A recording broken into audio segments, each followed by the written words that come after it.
ਬਿਸਮਿਲ੍ਲਾਹਿਰਰਹਿਮਾਨਿਰਰਹੀਮ। अस्सलाम वालेकुम। ਇਹ ਜੀ 12 ਛੋਟੀਆਂ ਕਹਾਣੀਆਂ ਦੀਆਂ ਕਿਤਾਬਾਂ ਨੇ ਜਿਹੜੀਆਂ ਲੱਗੀਆਂ ਨੇ ਲਾਹੌਰ ਗ੍ਰਾਮਰ ਸਕੂਲ ਦੇ ਵਿੱਚ ਦੂਸਰੀ ਕਲਾਸ ਦੇ ਬਾਲਾਂ ਨੂੰ।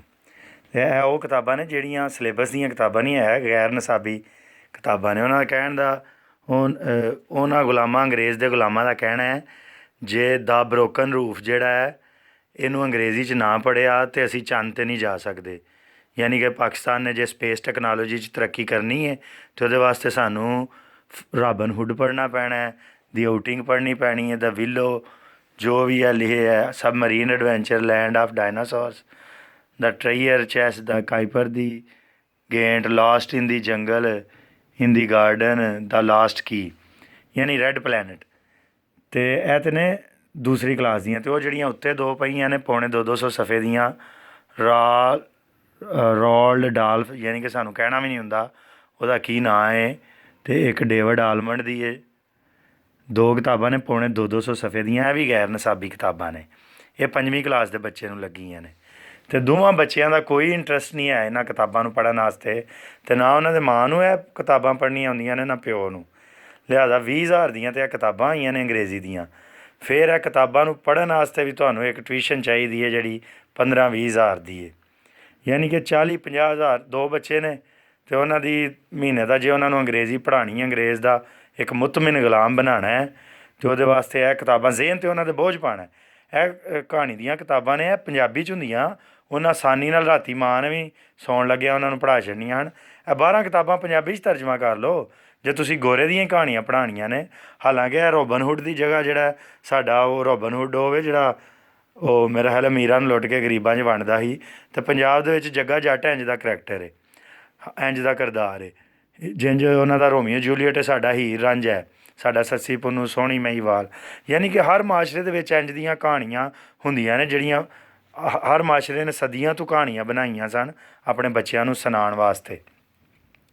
ਲੇਕਿਨ ਇਹ ਗੁਲਾਮਾਂ ਦਾ ਮਾਸ਼ਰਾ ਨਵਾਂ ਆਇਆ ਜਿਹੜੇ ਆਂਦੇ ਨੇ ਕਿ ਜੇ ਤੁਸੀਂ ਸਾਇੰਸ ਟੈਕਨੋਲੋਜੀ ਕਿਸੇ ਵੀ ਚੀਜ਼ 'ਚ ਤਰੱਕੀ ਕਰਨੀ ਹੈ ਅਤੇ ਆਪਣੇ ਬੱਚਿਆਂ ਦੇ ਉੱਤੇ ਦੂਸਰੀ ਕਲਾਸ ਦੇ ਵਿੱਚ ਇੰਨਾ ਬੋਝ ਪਾ ਦਿਓ ਕਿ ਉਹ ਆਪਣੇ ਸਿਲੇਬਸ ਦੀਆਂ ਕਿਤਾਬਾਂ ਤੋਂ ਉਹ ਨੱਸ ਰਹੇ ਨੇ, ਅਤੇ ਇਹ ਕਿਤਾਬਾਂ ਵੀ ਉਹਨਾਂ ਨੂੰ ਐਕਸਟਰਾ ਤੌਰ 'ਤੇ ਪੜ੍ਹਾਓ, ਆਪਣੀ ਮਾਂ ਬੋਲੀ 'ਚ ਨਹੀਂ ਪੜ੍ਹਾਉਣੀਆਂ।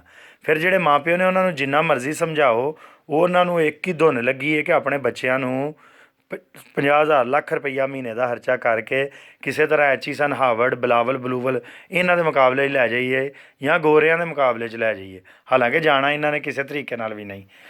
ਮਤਲਬ ਇੰਗਲਿਸ਼ ਦੀ ਗੁਲਾਮੀ ਸਿਰਫ ਸਾਨੂੰ ਐਜੂਕੇਸ਼ਨ ਦੇ ਲਿਹਾਜ਼ ਨਾਲ ਨਹੀਂ, ਸਾਡੇ ਫਾਈਨੈਂਸ਼ੀਅਲੀ ਯਾਨੀ ਸਾਨੂੰ ਮਾਸ਼ੀ ਤੌਰ 'ਤੇ ਵੀ ਕੰਗਾਲ ਕਰ ਰਹੀ ਹੈ।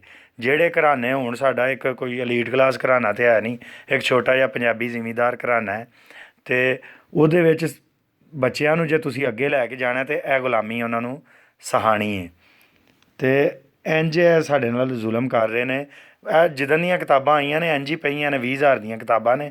ਬੱਚਿਆਂ ਨੇ ਇਹਨਾਂ ਨੂੰ ਹੱਥ ਵੀ ਨਹੀਂ ਲਾਇਆ। ਬੱਚੇ ਸਾਰਾ ਦਿਨ ਖੇਡਦੇ ਰਹਿੰਦੇ ਨੇ, ਮਾਂ ਨੂੰ ਪੜ੍ਹਾਉਣੀਆਂ ਨਹੀਂ ਹੁੰਦੀਆਂ, ਅਤੇ ਉਹ ਕਰੋਨੇ ਦੀ ਵਜ੍ਹਾ ਤੋਂ ਟਿਊਸ਼ਨ ਵੀ ਨਹੀਂ ਪੜ੍ਹਾ ਸਕਦੇ। ਜਿੱਦਣ ਉਹ ਕਰੋਨਾ ਮੁੱਕੇਗਾ ਟਿਊਸ਼ਨ ਪੜ੍ਹਾਵਾਂਗੇ, ਅਵਲ ਤਾਂ ਉਨੀ ਦੇਰ ਤੱਕ ਅਗਲਾ ਇੱਕ ਪਲੰਦਾ ਆ ਜਾਣਾ ਕਿਤਾਬਾਂ ਦਾ, ਉਹ ਲੰਘ ਜਾਣਾ। ਇਹ ਕਿਤਾਬਾਂ ਹਾਲੇ ਪੜ੍ਹਨੀਆਂ ਨਹੀਂ, ਅਗਲੀਆਂ ਕਿਤਾਬਾਂ ਆ ਜਾਣੀਆਂ। ਯਾਨੀ ਕਿ ਜੇ ਇਹ ਪੰਜਾਬੀ 'ਚ ਕਿਤਾਬਾਂ ਹੁੰਦੀਆਂ ਤਾਂ ਉਹਨਾਂ ਦੀ ਮਾਂ ਉਹਨਾਂ ਨੂੰ ਚਾਹੁੰਦੀ ਹੈ ਪੜ੍ਹਾਉਣਾ ਕਿ ਰੋਜ਼ ਪੜ੍ਹਾਏ। ਅੱਛਾ, ਮਜ਼ੇ ਦੀ ਗੱਲ ਹੈ ਇਸਲਾਮੀਆਤ ਦੀ ਜਿਹੜੀ ਕਿਤਾਬ ਹੈ ਉਹਦਾ ਨਾਂ ਹੈ ਇਸਲਾਮਿਕ ਸਟੱਡੀਜ਼, ਅਤੇ ਅਲਹਮਦੁਲਿਲਾਹ ਰੱਬਿਲ ਆਲਮੀਨ ਜਿਹੜੀ ਇਹ ਸੂਰਤ ਫਾਤਿਹਾ ਜਾਂ ਦੂਜੀਆਂ ਸੂਰਤਾਂ ਉਹਨਾਂ ਦੇ ਤਰਜਮੇ ਵੀ ਇੰਗਲਿਸ਼ 'ਚ ਨੇ। यानी जे तुसी आखो कि तमाम तरीफ़े अल्लाह के लिए हैं जो तमाम जहानों का रब है, तो ये तुसी तरक्की नहीं करनी। तरक्की तुसां करनी है प्रेज टू बी लार्ड।